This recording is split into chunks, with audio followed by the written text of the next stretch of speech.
இந்த 52 ஆண்டுகளில் புரட்சித் தலைவர் 1987 மணி வரை 3 தேர்தலை, சட்டமன்ற தேர்தலை சந்தித்து 3 முறை முதலமைச்சரானார். அவர் இந்த இயக்கத்தை ஆரம்பித்த பொழுது நாவலர் அவர்கள் பேசாத பேச்சு இல்லை. ஒரு நடிகன் நாடாளர் முடியுமா என்று கேட்டார். அவரையே இந்த கழகத்தின் பொதுச் செயலாளராக்கி அழகு பார்த்தவர் புரட்சித் தலைவர் எம்ஜிஆர். அதுபோல் பாவு சண்முகம் 5 ஆண்டு காலம் அமைச்சராக திராவிட முன்னேற்ற கழகத்தில் இருந்து இந்த கட்சியின் பொதுச் செயலாளர் ஆனவர். இதை எதற்கு சொல்கிறேன் என்றால், ஒரு இயக்கம் வலிமையாக இருக்க வேண்டும். நாம் தாய் கழகத்தில் இருந்து பிரிந்தவர்கள், திறமை படைத்தவர்கள், செயலாற்றல் மிக்கவர்களை இணைத்து வலிமைப்படுத்த வேண்டும் என்ற எண்ணம் புரட்சி தலைவரிடம் இருந்தது. அதுபோல் புரட்சி தலைவி அண்ணன் காளிமுத்து பேசாத பேச்சல்ல, அவரை அழைத்து சபாநாயகராக ஆக்கி அழகு பார்த்தார். அதுபோல் PH பாண்டியன் அவர்கள் பேசாத பேச்சல்ல, அவரை அழைத்து நாடாளுமன்ற உறுப்பினராக்கினார். இப்படி இந்த இயக்கம் வலுவாக இருக்க வேண்டும்.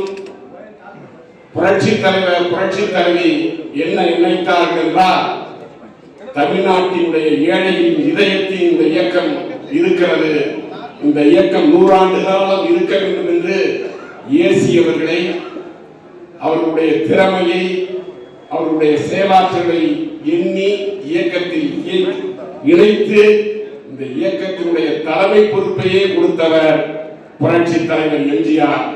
அதுபோல் புரட்சி தலைவி அம்மா அவர்கள். ஆனால் எந்த தகுதியும் இல்லாத ஒரு தற்குறி எடப்பாடி பழனிசாமி. பேச்சாற்றல் கிடையாது, திராவிட வரலாறு தெரியாது, தமிழ் என்று உச்சரிக்க தெரியாது.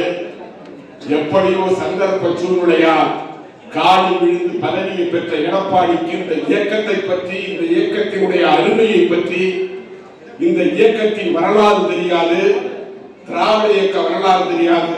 நான் சவால் விடுகிறேன் எடப்பாடிக்கு, என்னோடு வா, ஒரே மேடையில் பேசுவோம். திராவிட வரலாறு, திராவிட முன்னேற்ற கழக வரலாறு, அனைத்து இந்திய அண்ணா திராவிட முன்னேற்ற கழக வரலாறை பற்றி நீ பேசிவிட்டால் உனக்கு நான் அடிமையாகிறேன். திமிரு, உன்னுடைய திமிரு, நேற்றைய தினம் நீ பேட்டி கொடுத்த ஒரு திமிரு அடங்கும். இன்னும் 3 மாதத்தில் இயக்கத்துடன் உன்னை அடக்குவான். நான் 1 மாதம் அமைதியாக இருந்தேன். ஏனென்றால் நான் பேச ஆரம்பித்தால் எடப்பாடி உன் நீ வா, எந்த வேலையும் நாம் 2 பேரும் சந்திப்போம். இந்த இயக்கம் ஒற்றுமையாக இருக்க வேண்டும். இந்த இயக்கத்தில் பிரிந்தவர்கள் அனைவரும் இணைய வேண்டும். அப்பொழுதுதான் திமுகவை 2026 வீழ்த்த முடியும். இல்லை என்றால் முடியாது. எடப்பாடி இங்கே அருமை சகோதரர் கோவிந்தராஜ் பேசினார், மருது அழகராஜ் பேசினார், எல்லோரும் சொன்னார்கள். எடப்பாடிக்கு ஒரே எண்ணம், கட்சி அழிந்தாலும் தான் வாழ வேண்டும். அண்ணன் அருமையாக ஒரு அறிக்கை விட்டார்கள். கட்சியை கைப்பற்றுவதை விட்டுவிட்டு காப்பாற்ற நிலைகள் என்று சொன்னார். எந்த தலைவரும் அப்படி சொல்லவில்லை, எந்த கமிஷனும் போடவில்லை. இந்த இயக்கம் வாழ வேண்டும் என்று சொன்னார். இந்த இயக்கம் வாழ வேண்டும் என்றால் எடப்பாடி திருந்த வேண்டும். இல்லை என்றால் எடப்பாடிக்கு அழிவு பாதை நெருங்கிக் கொண்டிருக்கிறது. அம்மா ஆத்மா, புரட்சி தலைவர் ஆத்மா எடப்பாடியை தீர்த்திவிடும்.